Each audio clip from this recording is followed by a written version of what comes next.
pour vous le monde c'est ceci,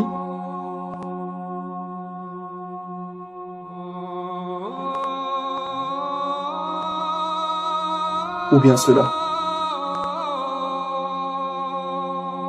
Savez-vous en moyenne à quoi un être humain utilise-t-il son temps?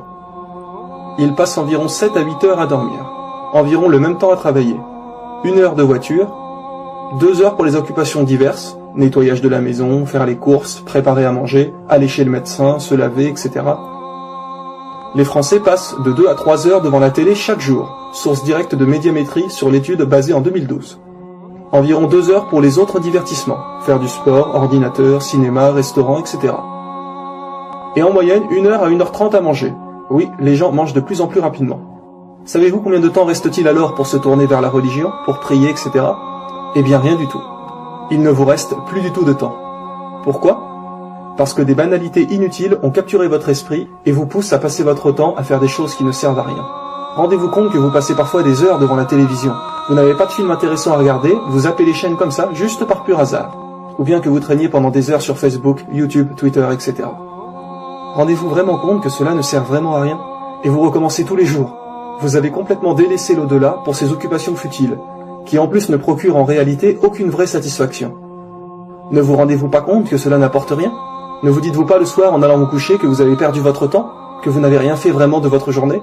Non, vous allez recommencer le lendemain et le surlendemain, etc. Allah nous a bien dit, mais vous préférez plutôt la vie présente alors que l'au-delà est meilleur et plus durable. Alors que certains musulmans pieux, eux, prennent chaque jour 1 heure ou plus pour faire leur prière, lire un peu de Coran, remercier Allah, chercher à aider des gens, rendre visite à leurs proches, leur offrir un cadeau de temps en temps, chercher à aider un pauvre, apprendre l'islam à ceux qui ne savent pas. Car quand vous apprenez l'islam à quelqu'un, en allant vous coucher, vous vous dites que peut-être bientôt, grâce à vous et à Allah, il y aura un musulman de plus sur terre. Mais quand vous allez vous coucher après 2 heures de jeux vidéo sur l'ordinateur, l'iPhone, etc., vous vous sentez plus fort, plus instruit? C'est cela l'exemple de Mohammed, sallallahu alayhi wa sallam. Ne nous a-t-il pas prévenu de cette période pleine de tentations? Ne nous a-t-il pas prévenu que cela allait arriver?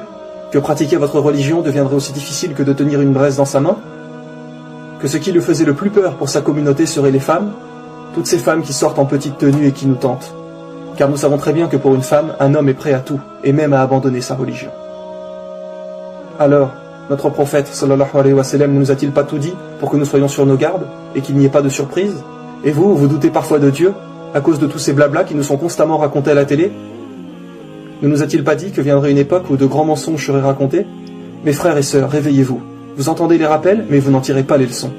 Arrêtez de passer autant de temps à vous divertir, car vous pensez que cela vous divertit, mais en réalité cela vous rend tel des esclaves. Cela est une prison pour votre cerveau. Pourquoi? Parce que vous avez constamment l'esprit occupé. Savez-vous quand est-ce qu'un humain réfléchit vraiment? Eh bien, c'est quand il n'a rien à faire. Quand vous écoutez de la musique, votre cerveau est concentré sur ce qu'il entend. Quand vous jouez à un jeu vidéo ou regardez un film, votre cerveau est concentré sur ce qu'il voit. Et donc, il ne réfléchit pas vraiment sur les buts de la vie. Donc, plus la technologie avance et plus vous vous faites endoctriner. Vous êtes de plus en plus occupé avec quelque chose. Il est aujourd'hui presque impossible de ne rien faire. Vous attendez chez le médecin, vous sortez le téléphone et jouez à un jeu. Vous rentrez chez vous, vous allumez la télé, vous allez sur Facebook. Donc finalement, quand réfléchissez-vous vraiment? Votre cerveau est toujours occupé à des futilités. Tous ces soi-disant divertissements sont en réalité un moyen de vous occuper et de vous garder sous contrôle. Et puis toutes ces heures où vous allez vouloir ressembler à tel ou tel acteur ou people que vous voyez dans les magazines. Et vous pensez être libre, mais vous êtes tel qu'il voudrait que vous soyez. Vous essayez constamment de ressembler à quelqu'un, vous n'êtes pas vous-même. Et vous allez acheter des quantités et des quantités de vêtements, produits, etc. Mais eux, vous n'y pensez pas?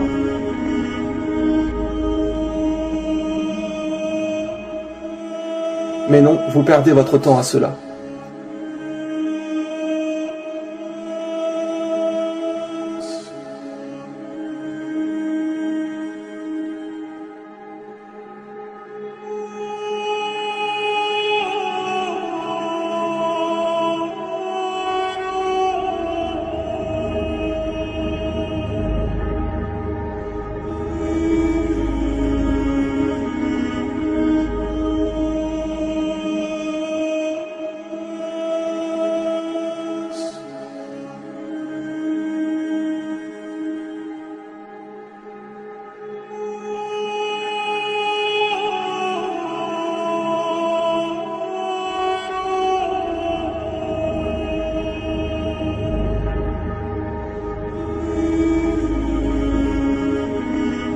Votre liberté se résume à ça.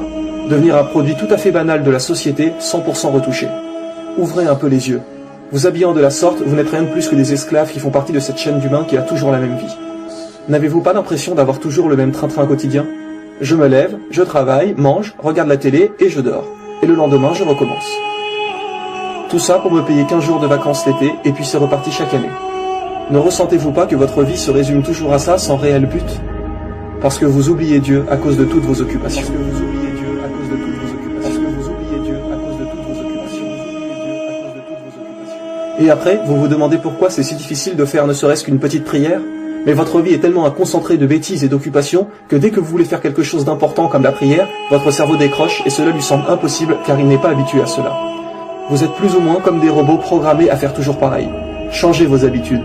Ou sinon vous piétinerez toute votre vie sans jamais avancer. Mes frères et sœurs, pour votre liberté et votre droit de penser, réveillez-vous. Prenons un autre exemple qui est très répandu dans notre civilisation aujourd'hui. Le voile. Beaucoup de gens pensent qu'en portant le voile, vous ne faites pas ce que vous voulez, alors vous êtes soumise. Alors que ceci est totalement faux. Mais déjà faudrait-il comprendre vraiment à quoi sert le voile. Aujourd'hui, la plupart des filles disent que les garçons ne sont pas sérieux, qu'ils couchent avec tout le monde, etc. Des fois, des garçons vous sifflent dans la rue et vous dites « Oh là là, regardez ces mecs qui ne pensent qu'au sexe ». Mais regardez-vous, vous vous habillez avec des décolletés énormes, des mini-jupes vraiment courtes, et après vous vous demandez pourquoi les hommes vous regardent. Toutes ces filles qui ont des maris qui continuent à s'habiller de manière très sexy dans la rue. Où est le respect pour leur mari? Elles savent très bien qu'en s'habillant de la sorte, les garçons vont les regarder, mais elles le font quand même. Des filles disent parfois à leur mari « Je sors ce soir entre filles, on va boire un verre, etc. » Et c'est dans ce genre de moment qu'elles se maquillent et se font toutes belles. Mais vous savez très bien qu'avec un tel comportement, des garçons viendront vous draguer. Elles se font généralement plus belles quand leur mari n'est pas là que lorsqu'il est là. Mais dites-moi, si votre mari est l'homme de votre vie, ce n'est pas normalement que pour lui que vous devriez vous faire belle? Car si vous vous faites belle quand il n'est pas là, alors c'est bien que c'est pour quelqu'un d'autre finalement. Car vous savez très bien que si vous étiez seul sur une île déserte et que personne ne pouvait vous voir, vous vous ficheriez de votre allure. Vous cherchez à plaire aux autres indirectement. Et après, vous vous demandez pourquoi il y a autant de divorces aujourd'hui? Mais il est tellement facile de rencontrer des personnes du sexe opposé, internet, téléphone, Facebook, Twitter, sites de rencontres, etc. Mes sœurs, en islam, il est tout à fait permis de se faire belle. Mais on se fait belle pour son mari. Vous avez le droit d'acheter des vêtements près du corps, des sous-vêtements qui vous mettent en valeur. Mais vous devez les porter que lorsque votre mari vous voit, et pas quand d'autres hommes peuvent vous voir. Et après vous vous dites que les hommes veulent aller voir ailleurs. Mais vous ne cessez d'être des tentations à vous habiller de la sorte. Vous êtes vous-même la cause du problème. C'est pour cela que Dieu a dit « Soyez couvertes, portez le voile pour ne pas tenter les hommes comme cela ». Si toutes les femmes portaient le voile et étaient pudiques, les hommes ne seraient pas tentés et il y aurait beaucoup moins de divorces. Donc en portant le voile, les autres hommes ne seront pas attirés vers vous. Gardez votre beauté pour votre mari et non pour les autres. Car un homme dans la rue ne va pas aller regarder une femme voilée. Sans parler des cas de viol, il n'existe presque aucun cas de viol sur une femme voilée qui sait se couvrir. À votre avis, un violeur va choisir qui? Une femme en mini-short avec un petit débardeur décolleté, ou une femme qui porte des vêtements amples et un voile? En plus d'un respect pour vous-même, c'est aussi une sécurité. De plus, on sait très bien qu'un des critères importants qui rend la femme belle est ses cheveux. Prenez une très belle fille, si vous la tondez complètement, elle sera beaucoup moins belle. Habillez de la manière dont vous le faites parfois et vous allez vous faire regarder par tous les passants. N'avez-vous pas l'impression parfois d'être un simple morceau de viande? Où est passé votre pudeur, votre respect de vous-même? Comme il est dit, oui, faites-vous belle, maquillez-vous, achetez-vous des vêtements sexy, mais pour votre homme, pas pour je ne sais quel inconnu qui ne souhaite que profiter de votre corps et vous jeter après comme un vulgaire objet. Vous êtes une femme, et votre corps est sacré. Préservez-le pour votre mari et ne l'offrez pas à n'importe qui. Notre prophète, que la paix et les bénédictions d'Allah soient sur lui, nous a pourtant également prévenu que viendra une époque où les femmes seront habillées, mais cependant elles seront nues. Inutile de faire un dessin, nous le voyons tous les jours autour de nous. Chères femmes non musulmanes, ne critiquez pas les croyantes qui se voilent, car elles, au moins, ont le mérite de ne pas attirer sur elles le regard de vos maris. Au moins, ont le mérite de ne pas attirer sur elles le regard de vos maris. Au moins, ont le mérite de ne pas attirer sur elles le regard de vos Allahu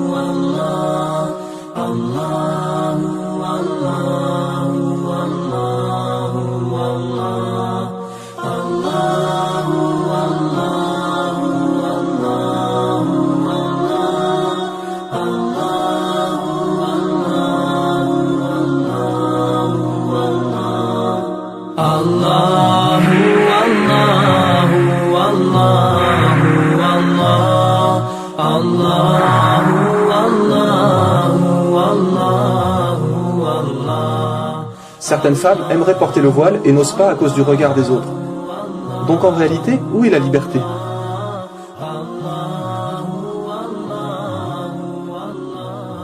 Et en suivant les critères de beauté que la télé et les magazines vous imposent, vous vous soumettez finalement à ce qu'ils vous montrent.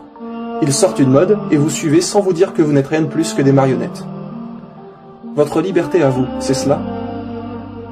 Voilà le comportement d'un musulman et d'une musulmane. Je passe mon temps libre à prier, à remercier Dieu, à faire le bien autour de moi. Je passe du temps avec mon époux ou mon épouse, je me fais belle pour lui. Et en agissant de la sorte, vous allez savoir ce qu'est le vrai amour. Pas celui construit et inventé par les médias. Car en agissant ainsi, tout est finalement basé sur du superficiel et cela finit toujours en divorce.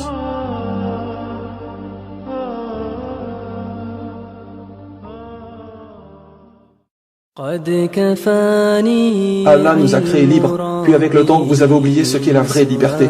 Ne cherchez pas à plaire à d'autres humains, à ressembler à tel ou tel exemple, car nous sommes tous égaux, nous finirons tous dans une tombe pour ensuite comparaître devant Allah. Alors préparez votre vie future et retrouvez votre vraie liberté. قد كفاني علم ربي من سؤالي واختياري فدعائي وابتهالي شاهد لي بافتقاري